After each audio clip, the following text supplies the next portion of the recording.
I believe every woodworking journey should include the making of a cutting board. Not only are they fun, they're practical in their design and use. For my cutting board, I'm making a walnut, hard maple, and cherry behemoth of 25¼ by 13 by 1¾ In the end, this is going to weigh over 13 pounds.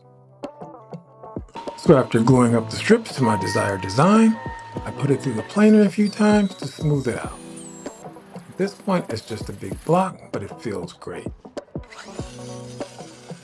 I evened up both ends so that I could finish framing it out, so I can have solid walnut all the way around.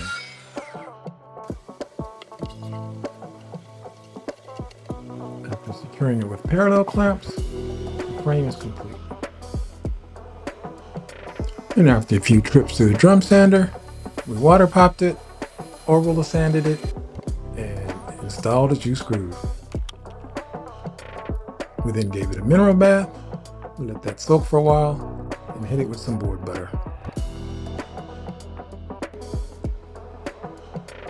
After that process, we let it acclimate, we put brass feet on it, and enjoyed the design. The side profile shows all walnut. The details again include a juice groove. We installed brass feet. And you can see the underbelly design that can only be seen from the ends. It's quite a unique touch. This massive board is part of the Cookout series, which is why it's so long and so heavy. It weighs 13 pounds and 9½ ounces.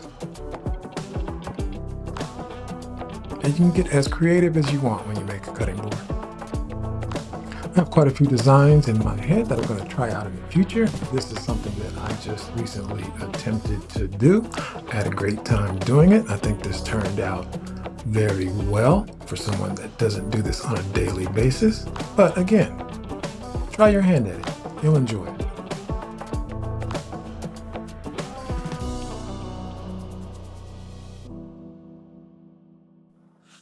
So I hope you enjoyed that little snippet into what I've been up to lately. Just trying to prove that you can take pieces of lumber and turn them into something that's one of a kind and very unique. And because of that, the options, well, they're almost endless. And for that reason, I can't wait to show you. I'll see you on the next one.